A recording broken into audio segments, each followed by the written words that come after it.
Selamat datang di channel Detektif Sanji, tempat berkumpulnya para pecinta One Piece yang haus akan teori, fakta tersembunyi, dan pembahasan mendalam seputar dunia ciptaan Eiichiro Oda. Di sini, kami tidak hanya mengikuti alur cerita, tapi juga menganalisis setiap petunjuk, menghubungkan fakta-fakta kecil yang sering terlewat, dan mencoba memecahkan misteri besar seperti siapa Joy Boy sebenarnya, apa tujuan sejati pemerintah dunia, hingga sejarah abad kekosongan yang selama ini ditutupi. Setiap video di channel ini disusun dengan riset yang mendalam, sudut pandang kritis, dan tentunya semangat nakama sejati.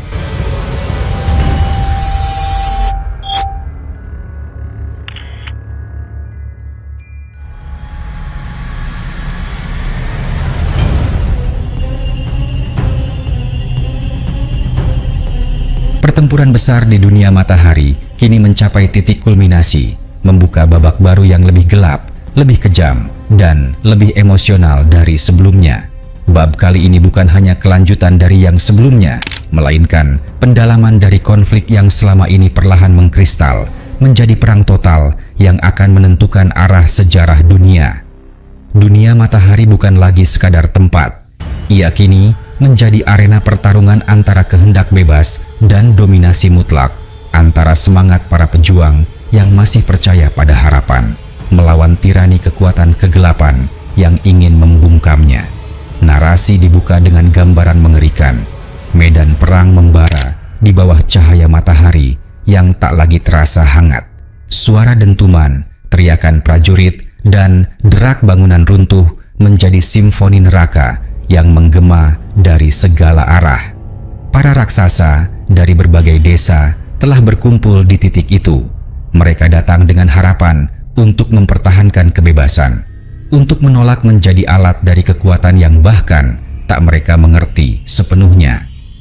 Mereka berdiri bahu-membahu bersama sebagian kru topi jerami, menghadapi musuh yang kekuatannya jauh melampaui nalar biasa. Pasukan iblis hasil rekayasa kegelapan Imu Sama. Di angkasa, Imu Sama yang kini mengendalikan tubuh Gunko mengambang dalam diam seperti dewa kematian yang tengah mengamati ladang pembantaian. Dari tempatnya yang tinggi, ia melihat segalanya. Pertempuran sengit yang menelan korban demi korban, kehancuran yang menjalar ke setiap sudut, dan ketakutan yang mulai tumbuh di hati mereka yang masih hidup. Tatapannya kemudian mengarah ke satu titik jauh di ujung cakrawala, Pulau Elbaf. Di sanalah sebuah pedang raksasa setinggi gunung tertancap dalam diam. Pedang itu bukan sekadar senjata, ia adalah simbol dari masa lalu yang belum sepenuhnya mati. Ketika mata Imu Sama menatap pedang tersebut, mulutnya menyebut satu nama yang selama ini menjadi bayangan dalam legenda, Nika. Dewa matahari, sang pembebas, sang tawa yang tak bisa dibungkam. Maka teranglah sudah, pedang itu dulunya adalah milik Nika sendiri, dan itu berarti Imu Sama telah hidup jauh sebelum sejarah dimulai. Ia adalah musuh abadi dari harapan, dari kebebasan. Ia telah berperang melawan Nika di dunia pertama, melawan Joy Boy di dunia kedua, dan kini di dunia ketiga ini ia kembali untuk menghadapi Luffy, sang Joy Boy yang baru, pewaris tekad ribuan tahun. Kamera naratif kemudian menyorot ke jantung pertempuran. Jinbe dan Brook sedang bertarung mati-matian melawan Dory dan Brogy, dua raksasa legendaris Elbaf yang kini telah berubah menjadi raksasa iblis di bawah kendali Imu Sama. Dory dan Brogy dahulu adalah simbol kehormatan Elbaf, tapi kini mereka menjadi simbol kebengisan. Modifikasi kekuatan oleh Imu Sama telah menjadikan mereka makhluk tanpa belas kasihan. Brook dalam keterbatasannya melepaskan teknik terkuatnya, tebasan es berskala raksasa yang mampu membekukan seluruh area. Tapi Dory bertahan. Dengan tubuh iblisnya, ia menahan serangan itu dan berdiri tanpa goyah.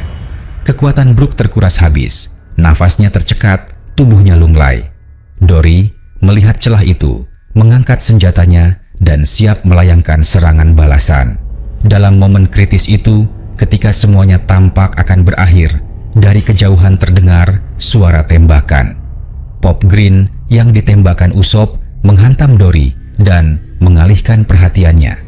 Usop menatap dengan mata yang basah. Ia mengenang hari-hari bersama Dory dan Broggy.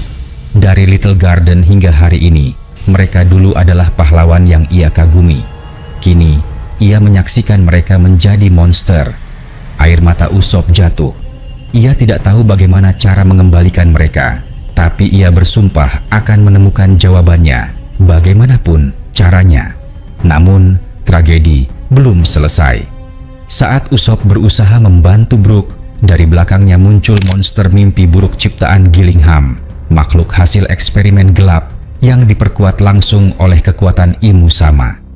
Monster itu adalah perwujudan dari ketakutan manusia yang paling dalam. Usop berbalik dan terkejut.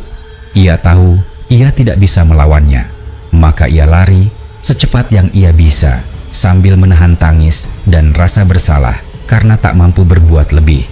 Sementara itu, Jinbe menghadapi Broggy. Serangan fisik biasa tak memberi dampak berarti. Jinbe, sebagai manusia ikan, memanfaatkan keahliannya. Ia mulai mengendalikan awan di atasnya, mengubahnya menjadi air dalam jumlah masif. Ia membentuk gelombang demi gelombang dan meluncurkannya ke arah Broggy. Meski tak mengalahkan, serangan ini menghambat gerak Broggy dan memaksanya bertahan. Keuntungan Jinbe adalah keberadaannya di sekitar sumber air, meski itu hanya berasal dari awan. Dan dalam kondisi ini, ia menunjukkan keunggulannya sebagai kesatria laut sejati. Ia tak menyerah, ia bertahan. Namun, nasib para prajurit lain tak seberuntung itu. Para raksasa dari desa-desa mulai tumbang satu persatu. Meskipun jumlah mereka jauh lebih banyak, kekuatan para raksasa iblis Imu sama berada di tingkat yang sepenuhnya berbeda.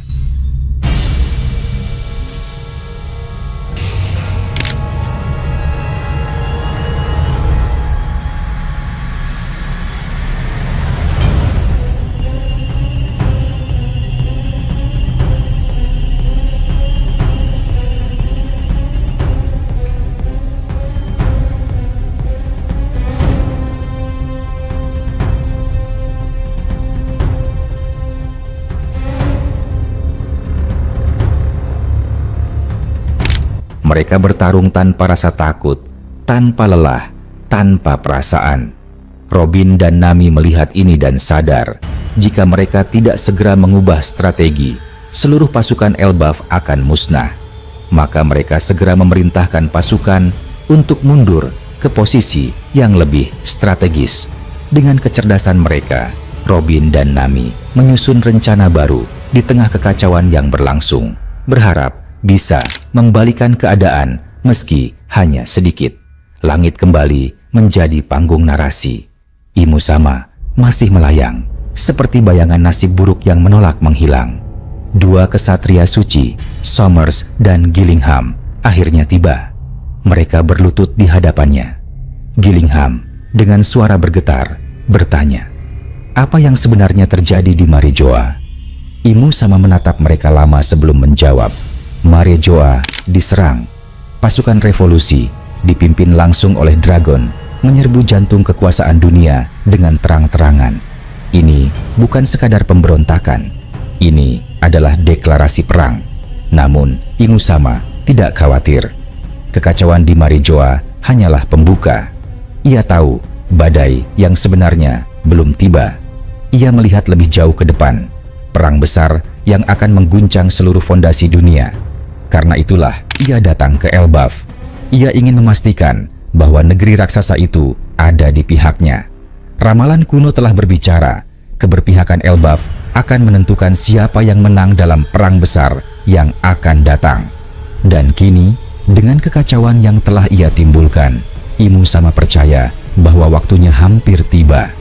Somers menatap sekeliling dan berkata pelan, "Sebentar lagi, semuanya akan selesai." Elbaf hampir jatuh. Pemerintah dunia hampir mendapatkan senjata pamungkas mereka. Dan dunia hanya tinggal menunggu untuk terbakar.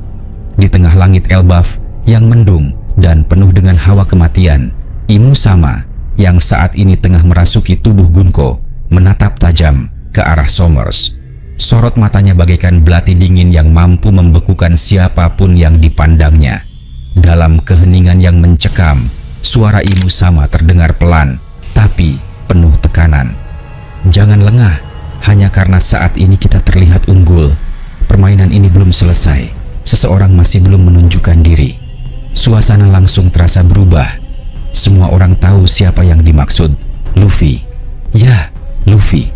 Nama itu diucapkan tidak dengan sembarangan. Imu Sama memandang Luffy sebagai satu-satunya ancaman serius terhadap dominasi kekuatannya. Sebab Luffy bukan sekadar bajak laut biasa. Dia adalah pengguna kekuatan Dewa Matahari Nika yang hidup kembali di era ini. Bukan hanya itu, Luffy juga merupakan inkarnasi dari Joy Boy di dunia ketiga. Dan bagi Imu Sama yang telah hidup sejak dunia pertama, musuh seperti ini selalu kembali. Dulu Nika, lalu Joy Boy, dan kini Luffy. Saat ini, pemerintah dunia tampak di atas angin. Pasukan iblis ciptaan Imu Sama membuat Elbaf porak-poranda. Kekuasaan pemerintah dunia makin mencengkeram. Tapi Imu Sama tahu betul, keseimbangan itu bisa runtuh dalam sekejap jika Luffy muncul. Ia tidak bisa membiarkan sejarah berulang. Tidak bisa membiarkan Dewa Matahari kembali mengangkat obor harapan umat manusia. Maka, ia ingin menghabisi Luffy sebelum kekuatan Nika dalam dirinya mencapai potensi tertinggi. Ada perbedaan mendasar antara mereka. Imu Sama dapat mewujudkan apapun dari lingkaran sihir dan kitab terkutuk yang ia miliki. Sementara kekuatan Nika memungkinkan penggunanya untuk menciptakan kenyataan dari imajinasi.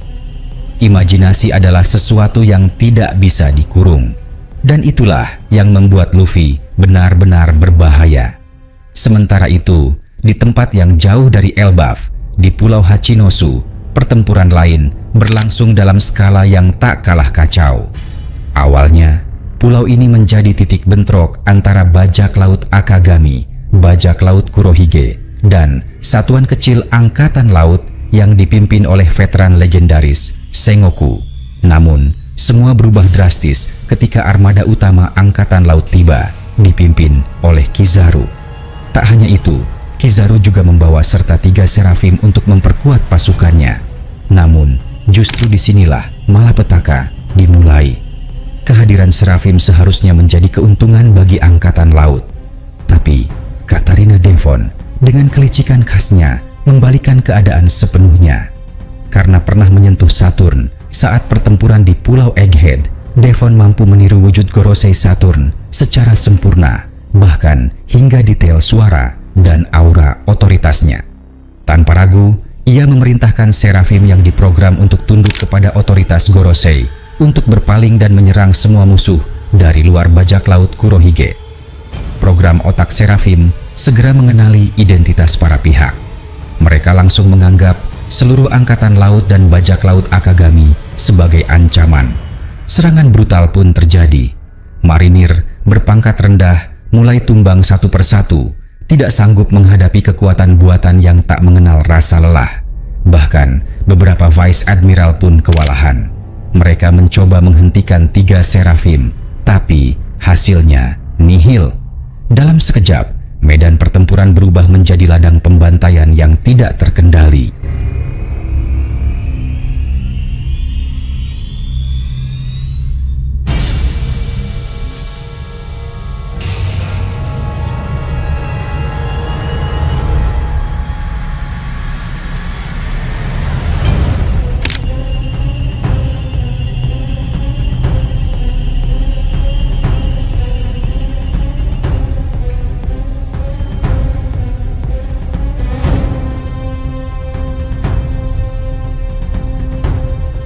Koby yang berada di lokasi itu menyaksikan langsung betapa mengerikannya situasi yang terjadi. Ia baru saja membebaskan Puding dari sel tahanan bawah tanah. Namun, melihat ancaman yang muncul, ia meminta Puding untuk segera mencari tempat aman. Kini, saatnya ia turun ke medan pertempuran. Koby menghadapi Esber, salah satu serafim paling mematikan. Ia mencoba melancarkan tinju kuat yang meski tidak sebesar Honesty Impact, tetap mampu membuat Esber terdorong ke belakang. Namun, api yang menyala di punggung Esber adalah tanda bahwa pertahanannya sedang aktif penuh. Tubuhnya tidak mengalami luka sedikit pun. Esber kemudian membalas. Ia mengangkat tangannya dan menembakkan gelombang kejut dalam bentuk telapak raksasa, kekuatan tiruan dari buah iblis Nikyu Nikyu no Mi milik Kuma. Serangan itu berasal dari teknologi Green Blood yang dikembangkan oleh Vegapunk dan memungkinkan Seraphim menggunakan kekuatan buah iblis buatan. Koby terhempas, tubuhnya terpental, tapi tekadnya tidak runtuh. Ia bangkit kembali, menatap lawannya dengan penuh tekad sambil berkata, "Aku tak boleh kalah di sini." Di saat yang tepat, Helmeppo dan Prince Grus muncul untuk membantunya. Pertarungan 3 lawan 1 pun dimulai. Dan meski berat, mereka tahu ini adalah satu-satunya cara bertahan. Di tengah pulau, suasana juga semakin memanas. Shanks dan Kurohige kembali berada dalam jarak pandang satu sama lain. Awalnya, Kurohige sempat melarikan diri, hendak memerintahkan Devon untuk terus mengontrol para Seraphim. Namun Shanks yang sebelumnya sempat ditahan oleh Shiryu, kini telah berhasil membebaskan diri. Ini berarti Shiryu telah kalah dalam duel mereka. Shanks menyusul Kurohige dan tanpa basa-basi langsung menebaskan pedangnya. Tapi tiba-tiba S-Hawk, tiruan Mihawk versi Seraphim, muncul untuk menangkis serangan itu. Ia diperintahkan oleh Devon dalam wujud Saturn untuk melindungi Kurohige dengan nyawanya. Shanks mengernyit lalu tersenyum samar. "Lucu juga, aku harus melawan tiruan Mihawk hanya untuk sampai ke bajak laut pengecut sepertimu." Tanpa ragu, Shanks melancarkan teknik Kamusari. Gelombang pedang raksasa itu menghantam S-Hawk dan melemparkannya menabrak gedung besar. Kurohige melihat celah itu dan langsung melancarkan serangan dari buah Gura-Gura no Mi. Shanks terpental, namun tubuhnya tidak mengalami luka. Rupanya, ia sempat melapisi tubuhnya dengan haki tingkat tinggi. Kurohige mengumpat keras. Menyebalkan, orang ini terlalu ahli dalam haki. Serangan demi serangan yang ia luncurkan terus digagalkan oleh pertahanan mutlak milik Shanks. Sementara semua itu terjadi, Bab berpindah ke tempat paling sensitif, Mariejoa. Di ruang otoritas, 4 Gorosei akhirnya bergerak meninggalkan posisi mereka. Mereka mendapat pesan rahasia dari pelayan Imu, sama yang menyampaikan perintah langsung. Ada sesuatu yang harus mereka lindungi, benda atau entitas yang sangat penting bagi kelangsungan kekuasaan pemerintah dunia. Apapun yang terjadi, benda itu tidak boleh jatuh ke tangan musuh. Nusjuro dengan nada serius memerintahkan rekan-rekannya, "Habisi siapapun yang berani mendekat. Tidak boleh ada yang lolos." Apa sebenarnya yang mereka lindungi di Mariejoa? Apakah itu rahasia abad kekosongan? Atau bahkan sesuatu yang lebih tua dari sejarah itu sendiri? Jawabannya belum muncul, tapi satu hal pasti. Babak baru dalam peperangan ini semakin mendekat pada titik klimaks. Dunia bersiap menghadapi era kehancuran, dan para pion terakhir satu persatu mulai bergerak.